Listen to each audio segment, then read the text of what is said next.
Shalom, selamat pagi Bapak Ibu Saudara yang dikasihi Tuhan Yesus Kristus. Selamat kita berjumpa kembali dalam renungan pada pagi hari ini. Kita bersyukur kepada Tuhan yang baik, yang selalu menyertai dan mengasihi kita hari lepas hari.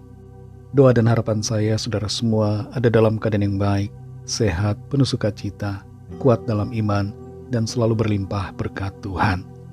Sebelum kita mendengarkan renungan firman Tuhan, mari kita berdoa. Bapa dalam sorga, Bapa dalam nama Tuhan Yesus Kristus, Tuhan dan Allah kami yang hidup dan berkuasa, yang selalu beserta dengan kami dimanapun berada. Terima kasih untuk hari yang baru ini, yang Tuhan berikan untuk kami jalani. Kami percaya Tuhan sediakan hal-hal baik buat kami. Saat ini kami mau mendengar sabda firman-Mu, urapi kami supaya kami mengerti dan taat pada kehendak-Mu. Dalam nama Tuhan Yesus kami berdoa. Haleluya, amin. Saudara yang dikasih Tuhan, ayat firman Tuhan saat ini terdapat dalam Ibrani 3 ayat yang ke-14. Tertulis demikian. Karena kita telah beroleh bagian di dalam Kristus, asal saja kita teguh berpegang sampai kepada akhirnya, pada keyakinan iman kita yang semula.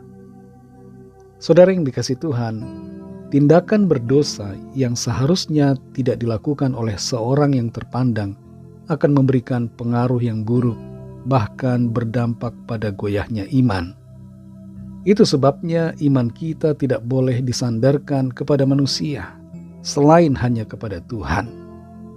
Thomas Aquinas, seorang imam, filsuf dan teolog pernah mengatakan bahwa bobot dan dampak dari dosa sangat terkait pada pelaku dosanya. Sebagai contoh, seorang hakim yang dipercaya untuk menjaga keadilan ketika melakukan pelanggaran, tindakannya itu sangat tidak dapat diterima dibandingkan bila yang melakukan kesalahan tersebut adalah seorang petani. Contoh lainnya, seorang polisi yang dengan sengaja menangkap seseorang atas tuduhan palsu memiliki obat-obat terlarang melakukan dosa yang lebih berat daripada seorang pengedar narkoba yang sengaja menjebak orang lain dengan menyelipkan narkoba padanya. Demikian pula seorang pendeta yang melakukan percabulan, menurut Aquinas, melakukan hal yang sangat mengerikan dan berdampak sangat buruk, mengingat pentingnya peranannya dalam menjaga iman orang-orang yang seharusnya ia lindungi. Di zaman sekarang ini, ada saja kasus dan fenomena di mana seorang pendeta atau imam gereja atau seorang yang disebut sebagai hamba Tuhan jatuh ke dalam dosa.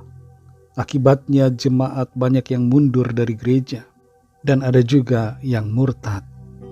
Menghadapi situasi semacam ini, iman kita seharusnya tidak goyah, tapi seharusnya tetap melekat kepada Tuhan. Jangan gantungkan iman kita pada seorang pendeta, pastor atau seorang tokoh rohaniwan apapun. Taruhkanlah iman kita hanya kepada Tuhan Yesus. Dalam Ibrani 3 ayat 14 ini dikatakan, karena kita telah beroleh bagian di dalam Kristus, asal saja kita teguh berpegang sampai kepada akhirnya, pada keyakinan iman kita yang semula. Saudara dan saya sudah beroleh bagian di dalam Tuhan Yesus Kristus.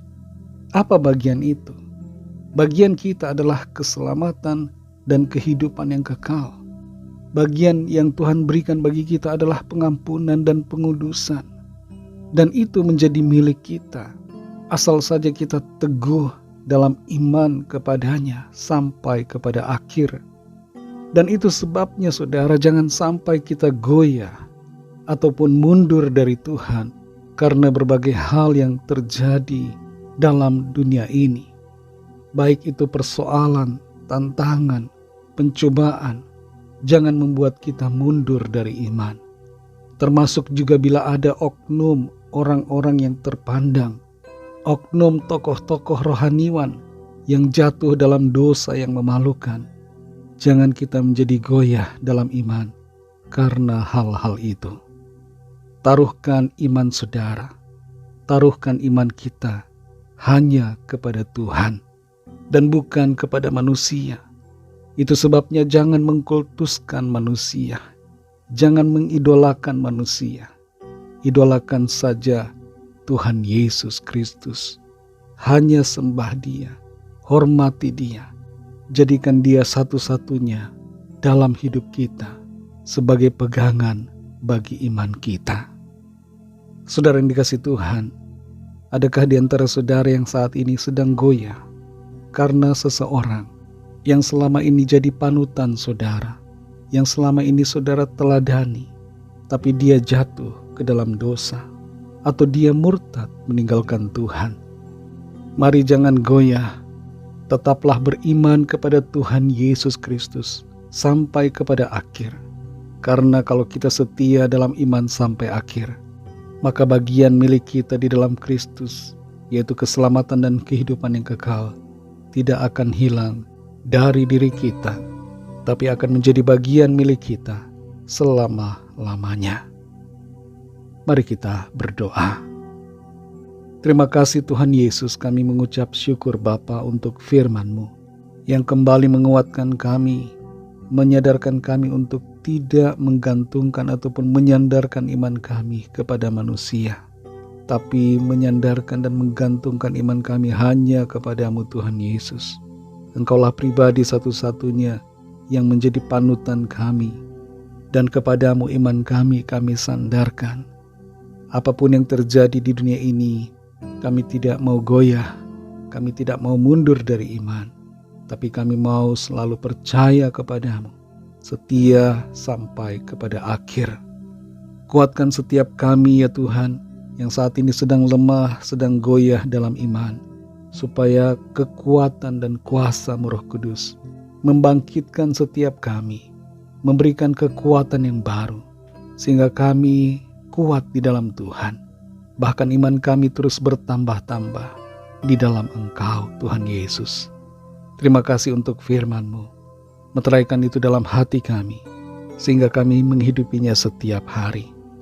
Berkatilah kami Tuhan sepanjang hari ini dalam segala tugas aktivitas kami. Pimpin dan sertai kami dengan kuat kuasa-Mu. Jadikan kami pemenang-pemenang dalam segala hal. Kami berdoa bagi yang sakit dan yang sedang dalam pergumulan. Lawatlah ya Tuhan, nyatakan kuasa mujizat-Mu bagi setiap kami. Kesembuhan, kelepasan, pemulihan, dan mujizat terjadi atas kami semua. Terima kasih Tuhan. Dalam nama-Mu yang kudus, nama Tuhan Yesus Kristus, kami sudah berdoa dan mengucap syukur. Haleluya. Mari sama-sama kita berdoa doa Bapa kami. Bapa kami yang di sorga, dikuduskanlah nama-Mu, datanglah kerajaan-Mu, jadilah kehendak-Mu di bumi seperti di sorga. Berikanlah kami pada hari ini makanan kami yang secukupnya, dan ampunilah kami akan kesalahan kami, seperti kami juga mengampuni orang yang bersalah kepada kami. Dan janganlah membawa kami ke dalam pencobaan, tetapi lepaskanlah kami daripada yang jahat, karena Engkaulah yang punya kerajaan dan kuasa dan kemuliaan sampai selama-lamanya. Amin. Terimalah berkat Tuhan. Tuhan memberkati engkau dan melindungi engkau. Tuhan menyinari engkau dengan wajah-Nya dan memberikan kasih karunia. Tuhan menghadapkan wajah-Nya kepadamu dan memberikan damai sejahtera.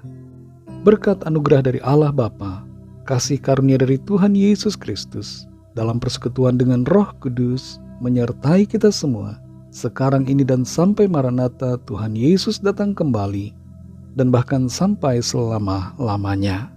Dalam berkat nama Tuhan Yesus Kristus, haleluya, amin.